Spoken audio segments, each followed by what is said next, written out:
എൻ്റെ പ്രിയപ്പെട്ടവരെ, നിങ്ങളുടെ ജീവിത പ്രതിസന്ധി എന്തു തന്നെയായാലും ഓരോരുത്തർക്കും ഓരോ വ്യത്യസ്തമായ ജീവിത ചുറ്റുപാടുകളാണ് ഉള്ളത്. ഒന്ന് ചെറുത് ഒന്ന് വലുതെന്ന് പറയാൻ പറ്റത്തില്ല. അവരവർക്ക് അവരവരുടെ പ്രശ്നങ്ങൾ വലുതാണ്. അങ്ങനെ പ്രശ്നങ്ങൾ വലുതാണോ ചെറുതാണോ എന്ന് അടിസ്ഥാനപ്പെടുത്തിയിരിക്കുന്നത് നമ്മളുടെ കഴിവുകേടും അനുസരിച്ചാണ്. അപ്പോൾ നമ്മുടെ ലക്ഷ്യം പ്രശ്നങ്ങളെക്കാൾ ഉപരി കഴിവ് വർദ്ധിപ്പിക്കുക എന്നുള്ളതാണ്. പിടികിട്ടിയ എല്ലാവരും പറഞ്ഞാൽ എന്താണ്? എല്ലാ മനുഷ്യരും പറയണം, എൻ്റെ അമ്മോ എനിക്കുണ്ടായ അത്രയും സങ്കടം ലോകത്തൊരിടത്തും ആർക്കും ഉണ്ടായിട്ടില്ലെന്ന് പറഞ്ഞു. എല്ലാവരും പറയുക, കാര്യം എനിക്കുണ്ടായ അത്രയും വിഷമം ലോകത്ത് ആർക്കും ഉണ്ടായിട്ടില്ല. അങ്ങനെ എല്ലാവരും പറയും. അപ്പോൾ എല്ലാവർക്കും എല്ലാവരുടെയും സങ്കടം ഏറ്റവും വലുതാണ്. അപ്പോൾ നിന്നെപ്പോലെയാണോ എനിക്ക്, എന്നെപ്പോലെയാണോ നിനക്കെന്നൊക്കെ ചോദിക്കും. കമ്പയർ ചെയ്യും. സങ്കടങ്ങളെ കമ്പയർ ചെയ്യാൻ പറ്റത്തില്ല. സങ്കടം കമ്പയർ ചെയ്യണത് ഓരോ മനുഷ്യൻ്റെ അതിനെ തരണം ചെയ്യാനുള്ള കഴിവ് അടിസ്ഥാനപ്പെടുത്തിയാണ്. ചിലർക്ക് നല്ലവണ്ണം പിടിക്കാനുള്ള കഴിവുണ്ട്. മാനുഷ്യമായിട്ട് തന്നെ ചിലർക്ക് സങ്കടങ്ങളെ പിടിക്കാൻ നല്ല കഴിവുണ്ട്. ചിലർക്ക് ഒരു കഴിവില്ല. മാനുഷികമായിട്ട് ഇപ്പോൾ തന്നെ ലാൻഡ് സ്ലൈഡ് ഉണ്ടായപ്പോൾ ഒരപ്പച്ചൻ പറഞ്ഞത് എന്താണ്? ഞാൻ മാത്രം അവശേഷിച്ചെന്നാണ്. എന്തിനാണ്? മറ്റുള്ളവരുടെ പിരിഞ്ഞു പോയവരുടെ, എൻ്റെ വീട്ടിൽ നിന്ന് വിട്ടുപോയവരുടെ അവസാന കുഴിക്കൽ മണ്ണ് വാരി ഇടാൻ വേണ്ടി ഞാൻ മാത്രം അവശേഷിച്ചു എന്നാണ് പറയുന്നത്. അപ്പോൾ ഞാൻ ഓർക്കുന്നത്, ആ വീട്ടിൽ 4 പേര് ആണ് അപ്രത്യക്ഷമായത്, പിരിഞ്ഞു പോയത്. എന്നിട്ട് ഈ അപ്പൻ ഒറ്റക്ക് അത് താങ്ങുകയാണ്. എന്നിട്ട് അദ്ദേഹം അത് പറയുന്നുണ്ട്. ആ പിരിഞ്ഞുപോയി വിട കൊണ്ടുപോയ ആ 4 പേരുടെ നിശ്ചലമായ ശരീരത്തിൽ മണ്ണ് ഇട്ട് വിട കൊടുക്കാൻ വേണ്ടി ഞാൻ മാത്രം അവശേഷിച്ചെന്നാണ് പറയണത്. അപ്പം നമ്മൾ ഒരു വീട്ടിൽ നിന്ന് നമ്മുടെ അപ്പനും അമ്മയും അല്ലെങ്കിൽ സഹോദരങ്ങളെല്ലാവരും പിരിഞ്ഞു പോയാൽ നിങ്ങൾക്ക് ചിലർക്ക് പിന്നെ എന്തിനാ ജീവിക്കണം തോന്നും, അല്ലേ? പിന്നെ എന്തിനാ ജീവിക്കണം തോന്നും. ഇപ്പം കുഞ്ഞുങ്ങൾ മരിച്ചാൽ പോലും ഇപ്പോഴേ ഈ വീട്ടുമാംസം കൊടുത്ത കുഞ്ഞുങ്ങളുണ്ടാകും. വീട്ടുമാംസം കൊടുത്ത കുഞ്ഞുങ്ങൾ, വീട്ടുമാംസം എന്ന് പറഞ്ഞാൽ വീട്ടിൽ മാമോദിസ കൊടുക്കും. കാര്യം അത് പ്രസവിച്ച ഉടനെ മരിക്കുന്ന കുഞ്ഞുങ്ങളൊക്കെ ഉണ്ടാകും. ഇപ്പം അത് കുറവാണ്. ഇപ്പോൾ ഭയങ്കര ട്രീറ്റ്മെൻറ്റും ചൈൽഡ് കെയറും ഒക്കെ ഉള്ള കാരണം ഒത്തിരി മാലാഹപ്പെട്ടിയൊന്നും കാണുന്നില്ല. ഞങ്ങളുടെ കുഞ്ഞുനാളിലൊക്കെ എപ്പോഴും മാലാഹപ്പെട്ടിയുടെ ഘോഷയാത്ര ഇരുന്ന്. ഇപ്പോൾ ആരോഗ്യം നമ്മുടെ പരിപാലന രംഗം ഇതുമാത്രം മാറിയിട്ടുണ്ടെന്ന് മനസ്സിലായില്ലേ? ഇപ്പം ആശാപ്രവർത്തകരും നിങ്ങളവർക്കും ആശാപ്രവർത്തകർക്ക് വരുമ്പോൾ അവർക്ക് വേറെ പണിയൊന്നുമില്ല, ശമ്പളം മേടിക്കാൻ തരും. പക്ഷേ അവർ ആണ് അടിസ്ഥാന പ്രവർത്തകർ. അങ്ങനെ എല്ലാം സമൂഹത്തിൽ ചില അതുകൊണ്ടാണ് ഈ മാലാഹപ്പെട്ടി എന്ന് പറയുന്നത് എന്താണ്? ഒരു 10 കുഞ്ഞുങ്ങൾ ജനിച്ചാൽ, ഒരു 60കളിലൊക്കെ 10 കുഞ്ഞുങ്ങൾ ജനിച്ചാൽ അതിൻ്റെ അകത്ത് 5 മരിച്ചിരിക്കും. ഗർഭിണി ഉൾപ്പെടെ മരിക്കും. അങ്ങനെ എണ്ണം കൂടെയാണ്. വളരെ പണ്ടത്തെ അപ്പാവന്മാരൊക്കെ 3 കെട്ടിയെന്നൊക്കെ പറഞ്ഞാൽ അങ്ങനെയാണ്. പണ്ടത്തെ ചരിത്രത്തിൽ നോക്കിയാൽ മതി. ഒരു പുരുഷന് ഒരിക്കലും പ്രശ്നമില്ല, പ്രസവിക്കുന്ന ചേച്ചിമാർക്കേ പ്രശ്നമുള്ളൂ. നിങ്ങളൊക്കെയാണ് ഈ കാലത്ത് രക്ഷപ്പെട്ടെന്ന് പറയാം. എന്നുവെച്ചാൽ ഒരു പണ്ടത്തെ അപ്പാവന്മാർ ചരിത്രം കേട്ട് കഴിഞ്ഞാൽ ഒരാൾ 4 കെട്ടി 3 കെട്ടിയെന്ന് വെച്ചാൽ ഒരാൾ ആ സ്ത്രീ ആ വൈഫ് മരിച്ചിട്ടാണ് ഒരാളെ കെട്ടണത്. അങ്ങനെ 3 കുടി 4 കുടി എന്നൊക്കെ പറയും. അതൊക്കെ എന്ത് വ്യത്യാസമുണ്ടായി ആ മേഖലയിൽ ഗൈനക്കിൻ്റെ മേഖലയിൽ ഭയങ്കരമായ ഗ്രോത്ത് സംരക്ഷണം വന്നു.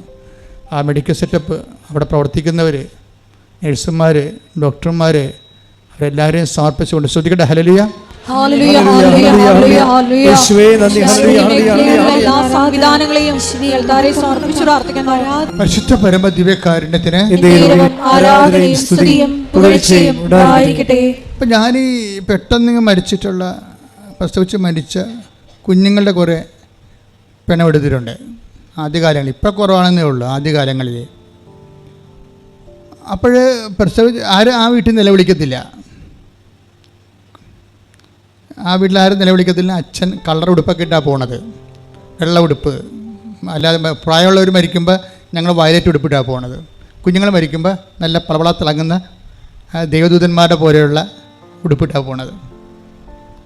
അപ്പോൾ അടക്കണത് അങ്ങനെയാണ്. അപ്പോൾ അവിടെ ആരും കരയത്തില്ല. കാര്യം ആ കുഞ്ഞുമായിട്ട് ആർക്കും ബന്ധമില്ലല്ലോ, പ്രസവിച്ച് മരിച്ചു. പക്ഷെ ഒരാൾ കരയും. ആരാണ് കരയണത്? അമ്മ കരയും. അത് നമുക്ക് കാര്യം അവർ ആ 10 മാസം ഇതിനെ ചുമന്നുകൊണ്ട് നടന്നപ്പോൾ കുഞ്ഞുമായിട്ടുള്ള ജീവിതവും എല്ലാം അവർ അവിടെ മനസ്സിൻ്റെയും ശരീരത്തിൻ്റെയും ഭാഗമല്ലേ. അപ്പോൾ അവർ മാത്രം ഇരുന്ന് തേങ്ങി കരയണ കാണാം. നമ്മളവരെ പോയി കൊട്ടി ആശ്വസിപ്പിക്കും. സിമിത്തേരിന്നൊക്കെ പോരുമ്പോഴും ചില വീട്ടിൽ സിമിത്തേരോട് വരത്തില്ല. ഈ മനുഷ്യൻ്റെ സങ്കടങ്ങളുടെ കൂടെ ഞാൻ കുറേ നിന്നിട്ടുണ്ട്. അതൊരു സുവിശേഷ വേലയാണ്. ഞാൻ പറഞ്ഞു വരുന്നതിൻ്റെ കാരണം, ഇപ്പോൾ ഈ അപ്പാപ്പൻ്റെ കാര്യം പറഞ്ഞില്ല, നിങ്ങളോർത്ത് ഞാൻ വിഷയത്തിൽ നിന്ന് പോന്നിട്ടില്ല. ആ വയനാട് ഉരുൾപൊട്ടലിൽ 4 പേരും മരിച്ച് അപ്പാപ്പൻ മാത്രം അവശേഷിക്കുന്നു. അപ്പാപ്പനെന്നും അങ്ങനെ പറയണ്ട്, ഞാൻ മാത്രം ഉദകക്രിയ അവസാന ക്രിയ ചെയ്യാൻ വേണ്ടി ഞാൻ മാത്രം അവശേഷിച്ചെന്നു. അപ്പോൾ അത് അപ്പാപ്പന് നല്ല പവറാണ് ശരിക്കും. ഈ സങ്കടങ്ങളെ കുറേ സങ്കടം അനുഭവിച്ച ആളായിരിക്കും, പണ്ടേ ജീവിതത്തിൽ തീയിലൂടെ വന്ന ആളായിരിക്കും. അതുകൊണ്ടാണ് ഈ വെയിലത്ത് വാടാതെ അങ്ങനെ നിൽക്കണത്. അപ്പം അങ്ങനെ മനുഷ്യർ നിൽക്കും. തീയിലൂടെ വന്നവർ വെയിലത്ത് വാടാതെ അങ്ങനെ നിൽക്കും. പക്ഷേ ക്രിസ്ത്യാനിറ്റിയിൽ വരുമ്പോൾ വ്യത്യാസം വരും. ക്രിസ്ത്യാനിറ്റി സഹനത്തിന് സഹിക്കാനൊരു കഴിവല്ല നോക്കണത്. ക്രിസ്ത്യാനിറ്റിയും കഴിവാണ് എവാലുവേറ്റ് ചെയ്യണത്, പക്ഷേ സഹിക്കാനുള്ള കഴിവിനല്ല എവാലുവേറ്റ് ചെയ്യണത്. മറിച്ച് ഈ അപ്പാപ്പൻ ക്രിസ്ത്യാനി ആയിരുന്നെങ്കിൽ, ക്രിസ്ത്യാനി ആയിട്ട് കാര്യം അറിഞ്ഞില്ലെങ്കിൽ കഥയില്ല. ഇതിൻ്റെ ക്രിസ്ത്യൻ ടെക്നിക്സ് ഉണ്ട്. ക്രിസ്ത്യൻ അതായത് അതിൻ്റെ ഒരു തന്ത്രവിദ്യ എന്ന് പറയും, ടെക്നിക്ക്. എന്ന് വെച്ച് കഴിഞ്ഞാൽ ഈ സഹനത്തെ കൺവേർട്ട് ചെയ്യാൻ അറിഞ്ഞില്ലെങ്കിൽ ഈ കഴിവ് കൊണ്ട് വലിയ പ്രയോജനമൊന്നുമില്ല. ക്രിസ്ത്യാനിറ്റിയെ മറ്റ് വിഷയത്തിൽ നിന്ന് വ്യത്യസ്തമാക്കുന്നത് കൺവേർഷൻ നല്ല ശരിക്കും നമ്മൾ ഭക്ഷണപദാർത്ഥങ്ങളെ കൺവേർട്ട് ചെയ്തിട്ടല്ലേ, മെറ്റാബോളിസത്തിലൂടെ നമ്മൾ കഴിക്കുന്ന ഭക്ഷണപദാർത്ഥങ്ങളെ കൺവേർട്ട് ചെയ്യുകയല്ലേ ബോഡി ചെയ്യേണ്ടത്. എന്നിട്ട് ബ്ലഡിനാവശ്യം അത് ബ്ലഡിലേക്ക് ലയിപ്പിക്കുന്ന ബ്ലഡിനാവശ്യമായ മിനറൽസ് കൊണ്ട് ബോഡിയുടെ കോശങ്ങളെ അത് വലുതാക്കുന്നു. ബോഡിയുടെ കോശങ്ങൾ ഈ മിനറൽസ് സ്വീകരിച്ച് കൊണ്ട് മൾട്ടിപ്ലൈ ആവുന്നു. അങ്ങനെ ബോഡി വലുതാകുന്നു. അങ്ങനെയല്ലേ ശരീരം വലുതായി വരുന്നത്. അപ്പോൾ കൺവേർഷനാണ് നടക്കുന്നത്. നമ്മൾ കഴിക്കുന്ന പയറായിരിക്കും, അതിന് പയറും അരി കാർബോഹൈഡ്രേറ്റ് ഉണ്ടാവും, പ്രോട്ടീൻ ഉണ്ടാവും. ഇത് കഴിക്കുമ്പോഴേ ഇതിൻ്റെ പചന പ്രക്രിയയിൽ അതിനെ ആ മെറ്റാബോളിസത്തിൻ്റെ പചന പ്രക്രിയയിൽ അതിനെ ഡിവൈഡ് ചെയ്തിട്ട് അതിനകത്ത് മിനറൽസ് മാത്രം രക്തം എടുക്കും. ഇതിൻ്റെ മിനറൽസ് പ്രോട്ടീൻ അങ്ങനെയുള്ള സംഭവത്തിന് അദ്ദേഹത്തിന് പൊട്ടാസ്യം ഫോസ്ഫേറ്റ് എല്ലാം രക്തമെടുത്തിട്ട് ഈ ഫോസ്ഫേറ്റും അതുപോലെ തന്നെ പൊട്ടാസ്യവും ഒക്കെ ആവശ്യമായ ശരീരത്തിൻ്റെ വ്യത്യസ്തങ്ങളായ കോശങ്ങളുണ്ട്. കണ്ണിൻ്റെ കോശം വേറെയാണ്, ചെവിയുടെ കോശം വേറെയാണ്. അപ്പോൾ ഇതിൻ്റെ ആ കോശങ്ങളിലേക്ക് കറസ്പോണ്ടിങ് കോശങ്ങളിലേക്ക് സെൻഡ് ചെയ്യും, എന്നിട്ട് അത് അക്സെപ്റ്റ് ചെയ്യും. അപ്പോൾ കൈയുടെ കോശങ്ങൾക്ക് ആവശ്യമുള്ളത് കാതിന് ആവശ്യം ഉണ്ടാകത്തില്ല. അപ്പോൾ അതുകൊണ്ടാണ് ഏതെങ്കിലും വൈറ്റാമിൻ ഡെഫിഷ്യൻസി എന്ന് പറഞ്ഞ് അവർ പറയും, എന്നിട്ട് അതിനോട് സപ്ലിമെൻ്റൊക്കെ തരും, ബാലൻസ് ചെയ്യാൻ വേണ്ടി തരണതാണ്. വിറ്റാമിൻ ഗുളിക എന്നൊക്കെ നമ്മൾ പറയത്തില്ലേ, അത് നോക്കിയിട്ട് ചെയ്യണതാണ് അവർ. എവിടെയെങ്കിലും കുറവുണ്ടെങ്കിൽ ബാലൻസ് ചെയ്യാൻ വേണ്ടിയാണ് മെഡിസിൻ അങ്ങനെ ചെയ്യണത്. ഇതുപോലെ തന്നെയാണ് നമ്മളുടെ ഒരു സ്പിരിച്വൽ മെക്കാനിസം, ഒരു മെറ്റാബോളിസം ഉണ്ട്. അത് ആധ്യാത്മികമായ പചന പ്രക്രിയ. അത് പലപ്പോഴും വരണത് നമ്മുടെ അനുഭവങ്ങളായിരിക്കും. അനുഭവങ്ങളാണ് ആത്മാവിൻ്റെ ആഹാരം എന്ന് പറയണത്. അനുഭവങ്ങൾ ചിലപ്പോൾ നല്ല അനുഭവങ്ങളായിരിക്കും, ചിലപ്പോൾ സന്തോഷ അനുഭവങ്ങളായിരിക്കും, ചിലപ്പോൾ സങ്കട അനുഭവങ്ങളായിരിക്കും. അനുഭവങ്ങളെ എങ്ങനെ ഒരു പചന പ്രക്രിയയ്ക്ക് വിധേയമാക്കുന്നു എന്നുള്ളത് ക്രിസ്ത്യൻ ആധ്യാത്മിക ശാസ്ത്രം അന്വേഷിക്കേണ്ട ഒരു വിഷയമാണ്. അനുഭവങ്ങൾ, ഇപ്പോൾ നല്ല അനുഭവങ്ങൾ, പരീക്ഷ ജയിച്ചു, ആ പരീക്ഷ ജയിച്ചത് അപ്പോൾ നമുക്ക് എന്താ ഉണ്ടാകുന്നത്? ബേസിക് എന്താണ്? സന്തോഷം അല്ലേ? അല്ലെങ്കിൽ നമ്മൾ ആഗ്രഹിച്ച ഒരു വിസ കിട്ടി, സന്തോഷം. അല്ലെങ്കിൽ ആവശ്യപ്പെട്ട ഒരു നമ്മൾ ആഗ്രഹിച്ച ജീവിത പങ്കാളിയെ കിട്ടി, നമുക്കുണ്ടാകുന്ന വികാരം എന്താണ്? സന്തോഷം. ഈ സന്തോഷത്തിനെ എങ്ങനെ കൺവേർട്ട് ചെയ്യാം? സന്തോഷം ബേസിക്കായിട്ട് വെറുതെ സന്തോഷമായിട്ട് തന്നെ ഇരുന്നാൽ ചോറായിട്ട് തന്നെ ഇരിക്കും, സാമ്പാർ തന്നെ ഇരിക്കും. വയറ്റിൽ കിടന്നു കഴിഞ്ഞാൽ ദഹിക്കാതെ അജീർണം വെക്കും, അല്ലെ? അജീർണം വരും. ദഹിക്കാത്ത പക്ഷം അജീർണം വരും. ഇതുപോലെ ദഹിക്കാത്ത സന്തോഷമുണ്ട്. അതായത് അനാവശ്യമായ സ്ഥലത്തേക്ക് ചെല്ലണ വികാരങ്ങൾ, ആവശ്യ സ്ഥലങ്ങളിലേക്ക് ചെല്ലണ വികാരമുണ്ട്. ഇപ്പോൾ ഈ ദിവസങ്ങളിൽ ഒരു സാക്ഷ്യം ഉണ്ടായത് ജോസ്മി ഷിബുവിൻ്റെ വിഷയം എന്ന് പറയുന്നത് അവൾക്ക് 2 കിഡ്നിക്കും പ്രോബ്ലമാണ്. 2 കിഡ്നിയുടെ പ്രോബ്ലം കിഡ്നിയുടെ തനത് പ്രശ്നങ്ങളല്ല, മറിച്ച് യൂറിനറി ബ്ലാഡറിൻ്റെ പ്രോബ്ലമാണ്, മൂത്രസഞ്ചിയുടെ പ്രശ്നമാണ്. മൂത്രസഞ്ചിയുടെ ബലം, അതിനൊരു പിടിച്ചെടുത്താനുള്ള ബലം കുറഞ്ഞു പോകുന്നു. ബലം കുറഞ്ഞു കഴിഞ്ഞാൽ അതിനൊരു റബ്ബർ പോലെ ഒരു ഇലാസ്റ്റിസിറ്റി ഉണ്ട് അതിന്. അപ്പോൾ അതിനകത്ത് നിൽക്കണത്. അപ്പോൾ അതുകൊണ്ട് അതിൻ്റെ ഒരു പവർ കുറഞ്ഞു പോയിട്ട് അതിങ്ങനെ ഒരു ബ്ലഡി ലുക്കായി, രക്തത്തിൻ്റെ ഒരു ലുക്കായി, ഒരു നമ്മൾ ചുവപ്പ് ബലൂൺ വീർപ്പിച്ച് ഇട്ടാൽ എങ്ങനെ ഇരിക്കും അതുപോലെയായി. അപ്പോൾ ഇത് ഭയങ്കര സീരിയസ് വിഷയമായപ്പോൾ ഇത് സ്കാനിങ് റിപ്പോർട്ടൊക്കെ ടെസ്റ്റൊക്കെ ചെയ്തപ്പോൾ മനസ്സിലായത് ഈ 2 കിഡ്നിയിൽ നിന്ന് നമ്മളുടെ ഈ ബ്ലാഡറിലേക്ക് പോകുന്ന ആ മൂത്രനാളി ബ്ലോക്കായിരിക്കുകയാണ്. ബ്ലോക്കാകുമ്പോൾ മൂത്രനാളിലേക്ക് കിഡ്നിയിൽ നിന്ന് പോണത് അരിപ്പ കൊണ്ട് അരിച്ചു പോണത്, അതിന് പകരത്ത് റിട്ടേൺ അടിച്ചിട്ട് മറ്റേ വലത് കിഡ്നിയിലേക്ക് അത് പോകും. ആ മൂത്രം വലത് കിഡ്നിയിലേക്ക് കയറിപ്പോവും. ഇത് ഇൻഫെക്ഷൻ ഉണ്ടാക്കിയിട്ട് എല്ലായിടത്തും പ്രോബ്ലം. അവസാനം ഇവരുടെ കിഡ്നി ഒരെണ്ണം മുറിച്ച് മാറ്റേണ്ടി വന്നു. അത്രയും സീരിയസ് ആയ വിഷയം. ഒരു കിഡ്നി മുറിച്ച് മാറ്റി. അപ്പോൾ അതിൻ്റെ ആ ബ്ലോക്കും എല്ലാം ഉൾപ്പെടെയുള്ള നാളുകളാണ് മുറിച്ച് മാറ്റിയിരിക്കുന്നത്. അപ്പോൾ കുറച്ചിങ്ങനെ പോയി അവൾ 3-4 ദിവസം ആശുപത്രി കിടന്ന് ഭയങ്കര വേദനയൊക്കെ അനുഭവിച്ച് സങ്കടപ്പെട്ടൊക്കെയാണ് ഇത് തീർത്തത് ഒരു കണക്ക്. എന്തായാലും ഇപ്പോഴും കിഡ്നിയില്ല, നാളിയും ഇല്ലാത്ത രീതിയിൽ നിൽക്കുക.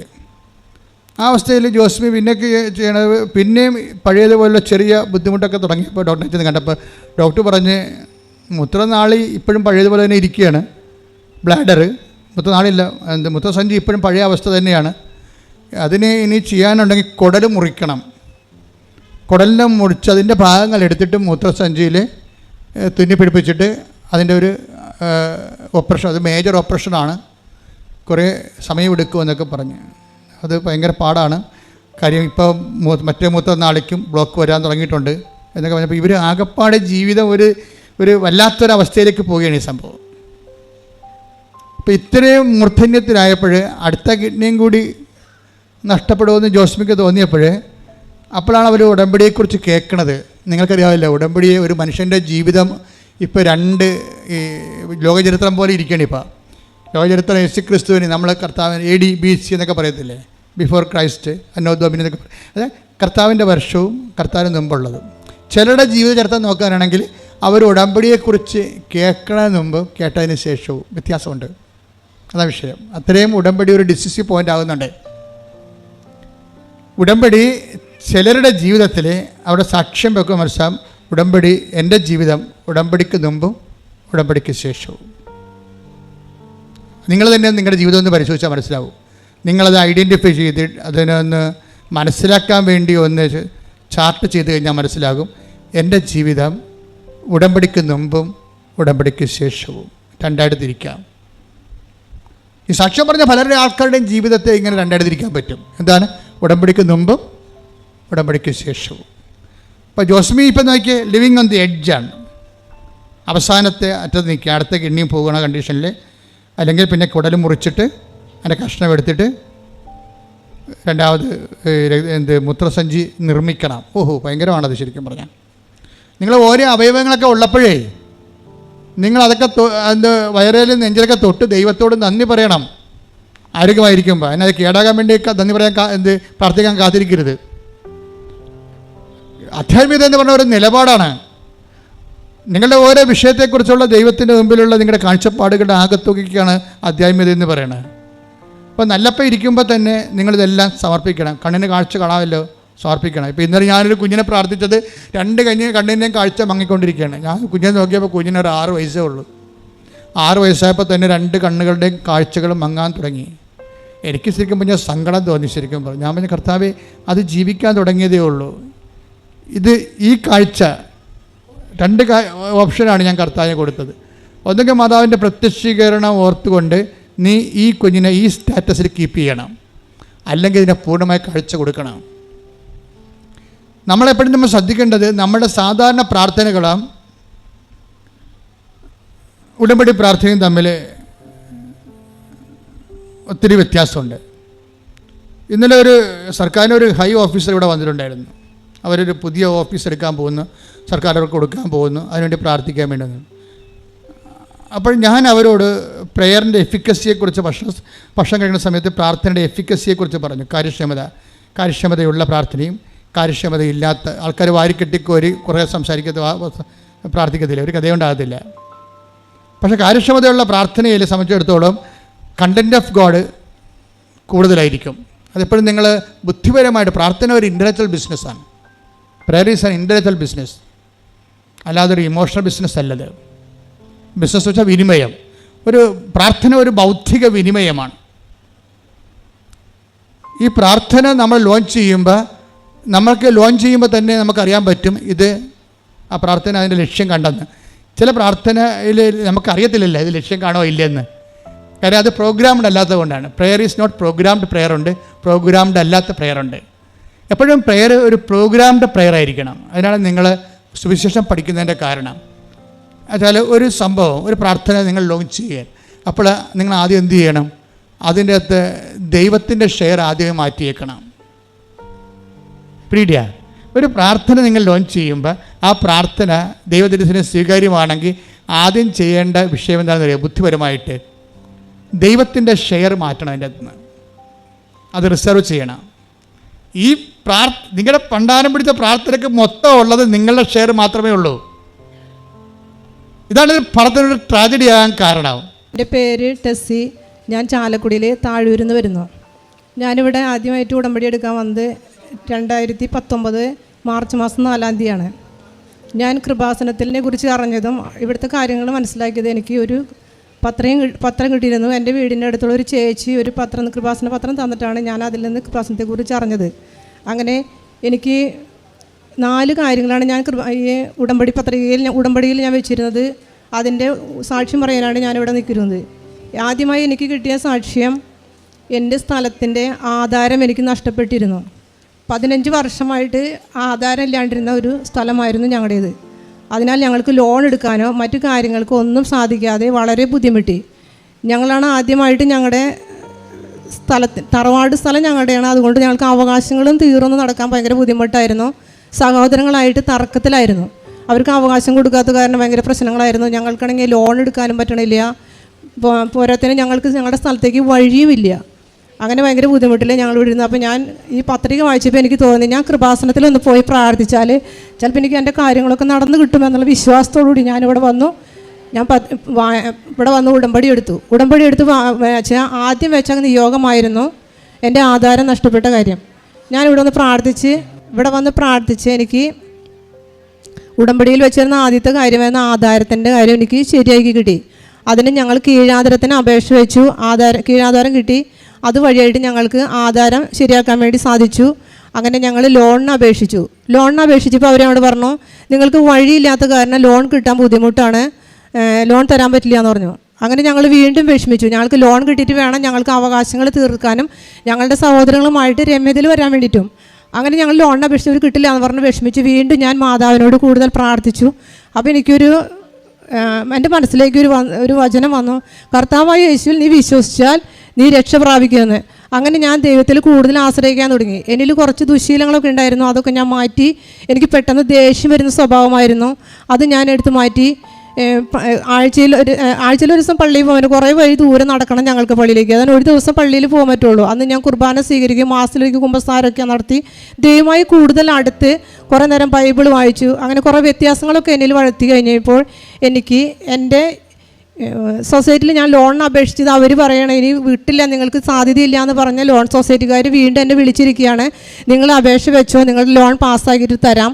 അവർ കമ്മിറ്റി കൂടി തീരുമാനിച്ചു, കുഴപ്പമില്ല എന്ന് പറഞ്ഞ് ഞങ്ങൾക്ക് 2 ലക്ഷം രൂപ എനിക്ക് ലോൺ അവർ തരാൻ തീരുമാനിച്ചു. അങ്ങനെ ആ ലോൺ കൊണ്ടുവന്ന് ഞങ്ങളുടെ ബാധ്യതകളെല്ലാം തീർത്തു. ഞങ്ങളുടെ ആധാരം തിരിച്ചു കിട്ടി. എൻ്റെ ബാധ്യതകളും തീർക്കാനായിട്ട് എനിക്ക് എൻ്റെ കൃപാസന മാതാവ് എന്നെ സഹായിച്ചു.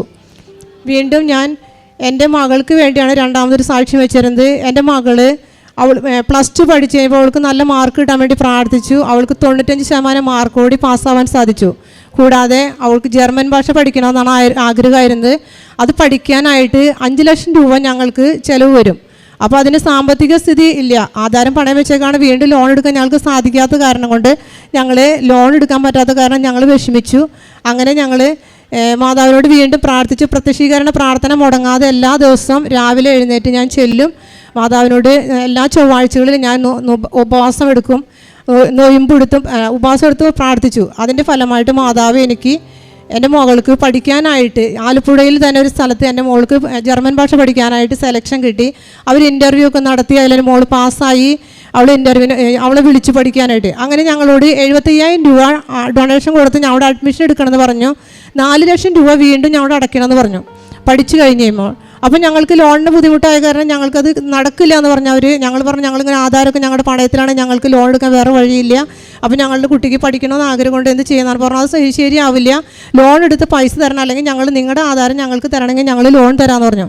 അങ്ങനെ തരാൻ പറ്റില്ല എന്ന് പറഞ്ഞു. അങ്ങനെ ഞങ്ങളത് ക്യാൻസലാക്കി. അപ്പോൾ ഞങ്ങൾക്ക് ഭയങ്കര വിഷമമായി. ഞാൻ മുട്ടുമ്പോൾ നിന്ന് നീലത്തിരി മാതാവിൻ്റെ കത്തിച്ച് മുട്ടുമ്പോൾ നിന്ന് ഞാൻ പ്രാർത്ഥിച്ചു. പ്രത്യക്ഷീകരണം പ്രാർത്ഥന ചൊല്ലി ഞാൻ പ്രാർത്ഥിച്ചു. വീണ്ടും ഞാൻ എല്ലാ ദിവസവും ബൈബിളും അയച്ചു, ഉപവാസം എടുത്തു, കൊന്ത മുട്ടിപ്പായിട്ട് ചെല്ലും. അങ്ങനെയൊക്കെ ചെയ്ത് കഴിഞ്ഞാൽ മാതാവ് അന്ന് 5 മിനിറ്റ് അന്ന് വൈകിട്ട് രാവിലെ 10 മണിക്ക് വിളിച്ച് അവർ ശരിയാവില്ല എന്ന് പറഞ്ഞ ആ മാനേജർ സാറ് 5 മണിക്ക് വിളിച്ചേക്കാണ്, നിങ്ങളുടെ കുട്ടിയെ കൊണ്ടുവന്ന് അഡ്മിഷന് ചേർത്തിക്കോ, അവൾ പഠിക്കട്ടെ, പഠിച്ചു കഴിഞ്ഞ് കഴിയുമ്പോൾ ഞങ്ങൾ തന്നെ 5 ലക്ഷം രൂപ നിങ്ങൾക്ക് ലോൺ തന്ന് അവളെ ഞങ്ങൾ കൊണ്ടുപോയിക്കോളാം എന്ന് പറഞ്ഞ് അവർ വിളിച്ചു. എൻ്റെ കൃപാസന മാതാവാണ് എനിക്കിത് ചെയ്തു തന്നതിന് ഞാൻ മാതാവിന് 1000 നന്ദി സ്തുതിയും ഞാൻ അർപ്പിക്കുന്നു. എൻ്റെ പേര് മാർട്ടിൻ ജോസഫ്. ഞാൻ പത്തനംതിട്ട ജില്ലയിൽ ചുങ്കപ്പാറയിൽ നിന്ന് വരുന്നു.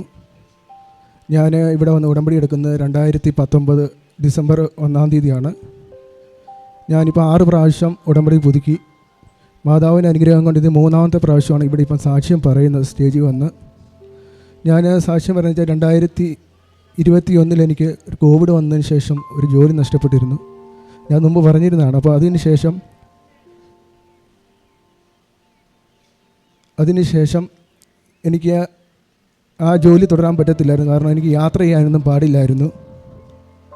യാത്ര ചെയ്യാൻ പാടില്ല വന്നപ്പോൾ എൻ്റെ അടുത്തൊരു കോപ്പറേറ്റീവ് ബാങ്കിൽ ഒരു താൽക്കാലിക ഒഴിവ് വന്നു. അതായത് കമ്മീഷൻ ബേസിലാണ്. അപ്പോൾ ഞാനവിടെ ജോലിക്ക് കയറുമ്പോൾ എനിക്ക് ഓൾറെഡി ഒരു ഭവനം മേടിച്ചതിൻ്റെ ലോണ് കാര്യങ്ങളെല്ലാം ഉണ്ടായിരുന്നു. ഞാൻ ആ ജോലിക്ക് കയറുമ്പോൾ എനിക്ക് കമ്മീഷൻ ബേസിൽ എന്ന് പറഞ്ഞാൽ ഒരു മാസം 1 ലക്ഷം രൂപ വിറ്റ 2,000 രൂപ അതാണ് അവിടെ നിന്ന് കിട്ടുന്നത്.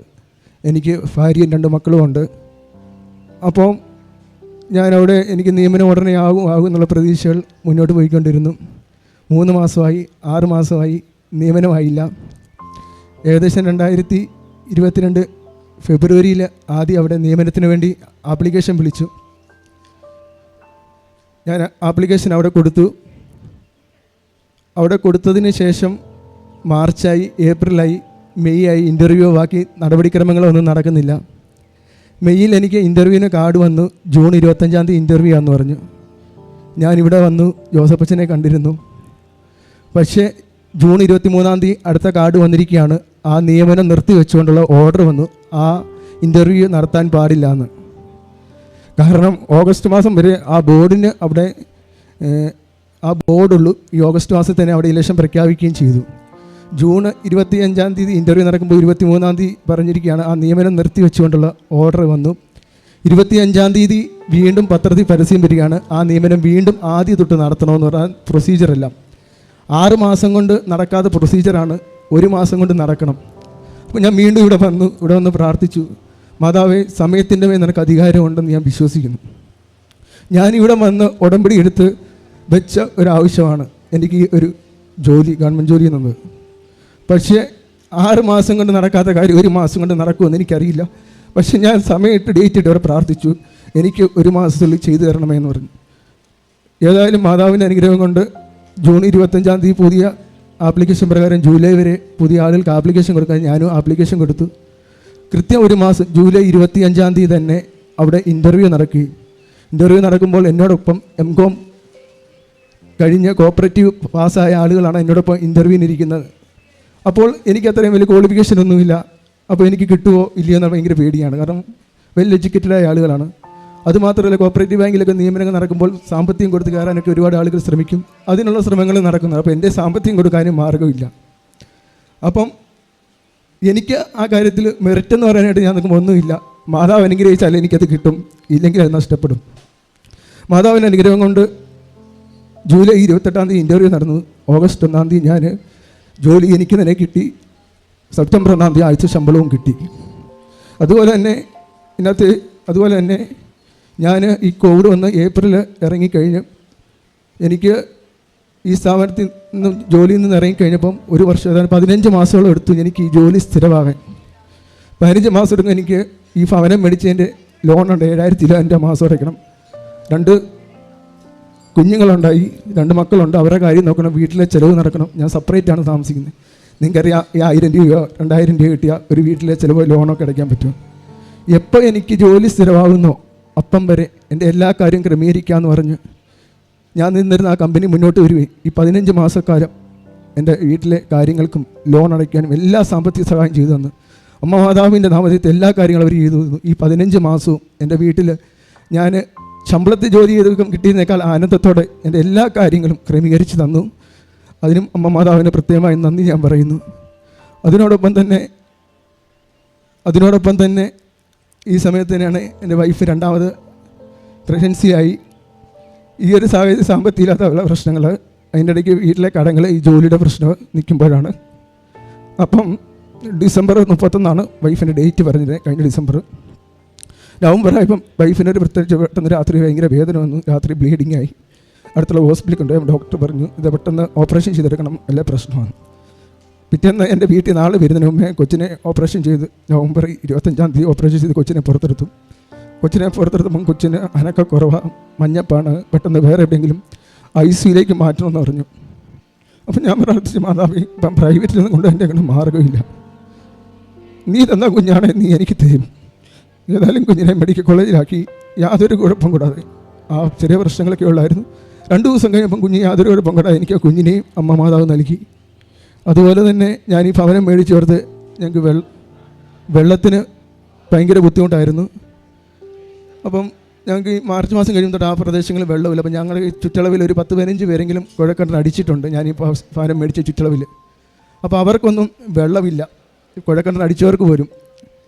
അപ്പം ഞാൻ ഈ വെള്ളത്തിൻ്റെ പ്രശ്നം പറഞ്ഞപ്പോൾ ഒരാൾ എന്നോട് പറഞ്ഞു, നീ കുഴൽക്കിണർ അടിച്ച് നോക്കി. ഞാൻ പറഞ്ഞു, സാമ്പത്തികം അറിയാലോ എൻ്റെ സാഹചര്യം, എനിക്കിതാ ജോലി, ഇപ്പം നീ ഏതായാലും ചെയ്യും, അതിന് വേണ്ട കാര്യം ഞാൻ ക്രമീകരിച്ച്, സാമ്പത്തികം നീ ഓർക്കണ്ട, നീ ചെയ്യും, കിട്ടുമെന്നുണ്ടെങ്കിൽ നോക്ക്. ഈ പൊടിപ്പിള്ളേരെ വെച്ചിട്ട് നീ എല്ലാ ദിവസവും വെള്ളം 500 അവിടുത്തെ വെള്ളം വണ്ടിയിൽ അടിക്കാൻ പറ്റുമോ, നീ ചെയ്യാൻ പറഞ്ഞു. ഏതായാലും ഞാനിവിടെ നിന്ന് കൊണ്ടുവന്ന മാതാവിൻ്റെ വെഞ്ചരിച്ച ഉപ്പിട്ട് എല്ലാ ദിവസവും ഞാൻ ഒരാളെ വിളിച്ച് സ്ഥാനം കാണിച്ചു. അവിടെ ഏകദേശം 30 ദിവസവും ഞങ്ങൾ പ്രാർത്ഥിച്ചു. സന്ധ്യാപ്രാർത്ഥനയിൽ ആവശ്യം വെച്ച് പ്രാർത്ഥിച്ചു. ഏകദേശം 1.25 ലക്ഷം രൂപ മുടക്കാന്നാലും കാര്യം 1 രൂപയില്ലായിരിക്കുന്ന അവസ്ഥ എനിക്ക് അവിടെ കുഴൽക്കിണർ അടിക്കുവാനും എൻ്റെ മാതാവിൻ്റെ അനുഗ്രഹം കൊണ്ട് ഒരു തുള്ളി വെള്ളത്തിന് പോലും ബുദ്ധിമുട്ടില്ലാതെ ഇഷ്ടംപോലെ വെള്ളം ലഭിക്കുകയും ചെയ്തു.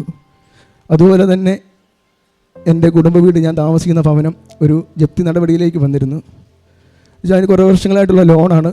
അപ്പോൾ അതിങ്ങനെ പ്രശ്നം വന്നപ്പോൾ ഏപ്രിൽ മാസത്തിൽ അവർ കൊണ്ടുവന്ന് അത് ബോർഡ് വെച്ചു. ഏപ്രിൽ മാസത്തിൽ തന്നെ ജപ്തി ചെയ്യും, 30 ദിവസത്തിൽ ജപ്തി ചെയ്യും. കാരണം അത് 10 വർഷങ്ങളായിട്ട് അടയ്ക്കാതെ കുടിശ്ശിയായി കിടക്കുന്ന ഒരു ലോണാണ്. അപ്പോൾ അവർ 30 ദിവസത്തിൽ അത് ജപ്തി ചെയ്യപ്പെടുമെന്ന് പറഞ്ഞു. അപ്പോൾ ഞാൻ ഇവിടെ നിന്ന് ജോസഫ് അച്ഛനെ കണ്ടു.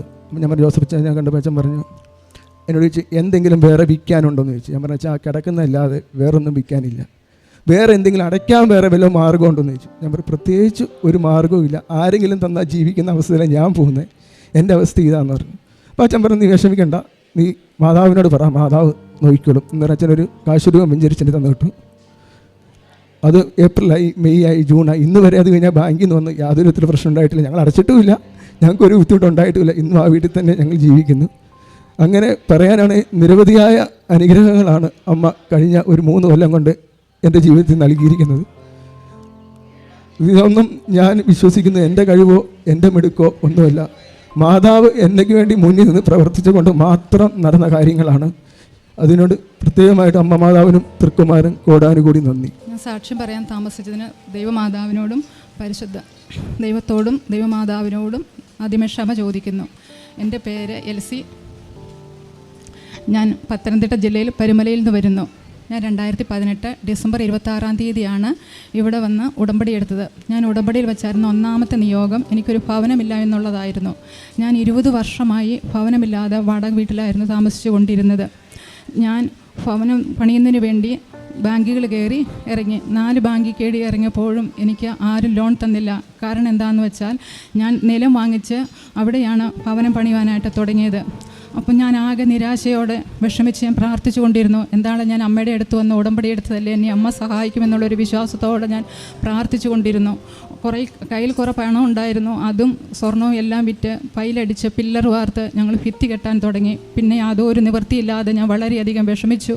അപ്പോൾ ഞാൻ യെശയ്യാ 45:2 വചനം, ഞാൻ നിനക്ക് മുമ്പേ പോയി കുന്നുകളും മലകളും നിരപ്പാക്കുകയും പിച്ചളവാതികൾ തകർക്കുകയും ഇരുമ്പോടാമ്പൽ ഒടിക്കുകയും ചെയ്യും. നിന്നെ പേര് ചൊല്ലി വിളിക്കുന്ന കർത്താവായ ദൈവം ഞാനാണെന്ന് നീ അറിയേണ്ടതിന് അന്ധകാരത്തിലെ നിധികളും രഹസ്യധന ശേഖരവും നിനക്ക് തരുമെന്ന് വാഗ്ദത്തം ചെയ്ത എൻ്റെ യേശുനാഥനോട് ഞാൻ കരഞ്ഞു മുട്ടിപ്പായി പ്രാർത്ഥിച്ചു കൊണ്ടിരുന്നു. അപ്പോൾ ഞാനിങ്ങനെ ഒരു പ്രാർത്ഥിച്ച് കരഞ്ഞ് വളരെയധികം വേദനിച്ചിരിക്കുന്ന സമയത്ത് എനിക്ക് ഗൾഫിൽ നിന്നൊരു കോള് വന്നു. അപ്പോൾ എന്നെ ഇതുവരെ ആ കൊച്ചു വിളിച്ചിട്ടില്ല. അപ്പോൾ ആദ്യമായിട്ട് വിളിക്കുക, ചേച്ചി ഞാൻ ഇന്നയാളാ എന്ന് പറഞ്ഞു. അപ്പോൾ ഞാൻ ചോദിച്ചു എന്തോ മോനെ എന്ന് ചോദിച്ചപ്പോൾ എന്നോട് പറഞ്ഞു, ചേച്ചി എന്തായി പെരവണിയെന്ന് ചോദിച്ചു. ഞാൻ പറഞ്ഞു ഒന്നും ആയില്ല മോനെ എന്ന് പറഞ്ഞു. അപ്പോൾ ചേച്ചി ഒന്നും കൊണ്ട് വിഷമിക്കണ്ട, ചേച്ചിയുടെ അക്കൗണ്ട് നമ്പർ എനിക്കിതാ, ഞാൻ ചേച്ചിയുടെ അക്കൗണ്ടിലേക്ക് ഇച്ചിരി പണം ഇട്ട് തരാമെന്ന് പറഞ്ഞു. ഞാൻ പറഞ്ഞു മോനെ എനിക്കിപ്പോൾ പലിശ തരാനോ ഇപ്പോൾ ഉടൻ തന്നെ തിരിച്ചടയ്ക്കാനോ ഒന്നും നിവർത്തിയില്ല എന്ന്. അപ്പോൾ ആ കൊച്ചെന്നോട് പറഞ്ഞു, ചേച്ചി എനിക്കിപ്പോൾ പലിശയും തരണ്ട, ചേച്ചിക്ക് ഉണ്ടാകുമ്പോൾ തന്നാൽ മതി എന്ന് പറഞ്ഞു. അതിനുശേഷം ബാക്കിയുള്ള പണികൾ അങ്ങ് നടന്നു. പിന്നെ ഈ കണ്ടത്തിൽ വീട് പണിതുകൊണ്ട് നല്ല വെയിലായതുകൊണ്ട് ഈ കൊറോണയും വെള്ളപ്പൊക്കം എല്ലാം കൂടി ആയതുകൊണ്ട് ഞങ്ങൾക്ക് പിന്നെയും പൂർത്തീകരിക്കാൻ പറ്റിയില്ല. അപ്പോൾ എല്ലാം വിണ്ട് കീറും പോലെയായി കട്ടിലും ജനലൊക്കെ. അപ്പം ഞാൻ അതിന് കതകും ജനലൊക്കെ ഉണ്ടാക്കിക്കാനായിട്ട് പണിക്കാരെ തിരക്കിയപ്പോൾ പറഞ്ഞു 2 ലക്ഷം രൂപയെങ്കിലും വേണ്ടി വരും ഇതിന് ചെയ്യുവാനായിട്ട്. അപ്പം ഞാൻ വേറെ വിഷമിച്ചു, ദൈവമേ എൻ്റെ കയ്യിൽ പണമൊന്നുമില്ല, ലോണും കിട്ടിയില്ല, ഇനി എന്ത് ചെയ്യും?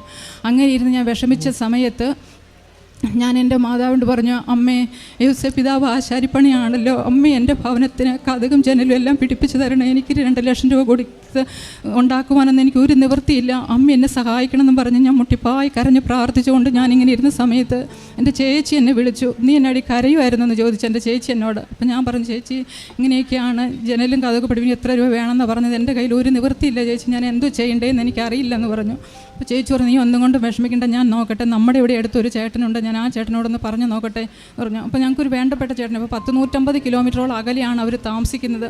അപ്പോൾ ഞാൻ ചേച്ചി എനിക്ക് ഫോൺ നമ്പർ, ആ ചേട്ടൻ്റെ ഫോൺ നമ്പർ തന്നിട്ട് പറഞ്ഞു, നീ ആ ചേട്ടനെ ഒന്ന് വിളിച്ച് നോക്കുന്നു. ആ ചേട്ടനെ ഞാൻ വിളിച്ചപ്പോൾ ആ ചേട്ടനെ എനിക്ക് വന്ന് എല്ലാ കൂട്ടും ശരിയാക്കി 90,000 രൂപയ്ക്ക് അവിടെ നിന്ന് ഇടുക്കിയിൽ നിന്ന് പത്തനംതിട്ട വരെ എനിക്ക് സാധനങ്ങളെല്ലാം കൊണ്ടു തന്ന് എനിക്ക് കതകും ജനലും എല്ലാം പിടിപ്പിച്ച് എനിക്ക് ഭംഗിയായിട്ട് എല്ലാ പണികളും ചെയ്ത് തീർത്തു വന്നു.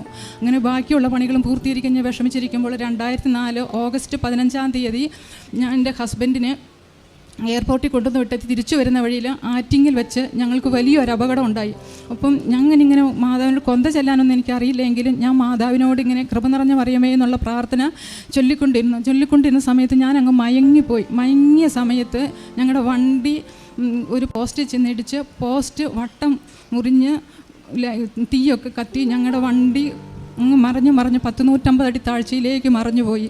അപ്പോൾ ആ സമയത്ത് അവിടെ കണ്ടു നിന്നവർ ഓടി വന്നിട്ട് പറഞ്ഞു ആരും രക്ഷപ്പെട്ട് കാണത്തില്ല എന്ന്. അപ്പോൾ 2-3 വയസ്സായ കുഞ്ഞുങ്ങളടക്കം ഞങ്ങൾ 5-8 പേരുണ്ടായിരുന്നു വണ്ടിയിൽ. പക്ഷേ എൻ്റെ മാതാവ് ഞങ്ങൾക്ക് ആർക്കും ഒരപകടവും വരുത്താതെ ഞങ്ങളെല്ലാവരെയും അത്ഭുതകരമായി രക്ഷപ്പെടുത്തി. ഞങ്ങൾക്ക് ചെറിയ മുറിവും പൊട്ടലും മാത്രമേ ഉണ്ടായിരുന്നുള്ളൂ. ആ 2004 ആക്സിഡൻ്റ് കേസിൻ്റെ പണം എനിക്കിപ്പോൾ ഈ പെരപണിയുടെ വലിയ ബുദ്ധിമുട്ടായിരുന്ന സമയത്ത് ദൈവം എനിക്കതും അനുവദിച്ച് തന്നു. അതുപോലെ തന്നെ ഞാൻ ചോദിക്കാതെ തന്നെ ചേച്ചിക്ക് ഉണ്ടാകുമ്പോൾ തന്ന മതി എന്ന് പറഞ്ഞ് ഒത്തിരി ആൾക്കാർ എന്നെ സാമ്പത്തികമായി സഹായിച്ചു. അതുപോലെ 2021 ഡിസംബർ 26 എനിക്ക് മനോഹരമായൊരു ഭവനം തന്ന എല്ലാ പണികളും തീർത്ത് എനിക്ക് ആ ഭവനത്തിൽ താമസിക്കുവാൻ എൻ്റെ മാതാവ് എനിക്ക് ഇടവരുത്തി. ഞാൻ ഉടമ്പടിയിൽ വയ്ക്കാത്തതായ ഒത്തിരി അത്ഭുതങ്ങളും അനുഗ്രഹങ്ങളും എൻ്റെ മാതാവ് എനിക്ക് നൽകി. ഇത്രയേറെ അനുഗ്രഹങ്ങൾ എനിക്ക് തന്ന എൻ്റെ മാതാവിനും എൻ്റെ ഈശോയ്ക്കും കോടാനുകോടി നന്ദി പറയുന്നു.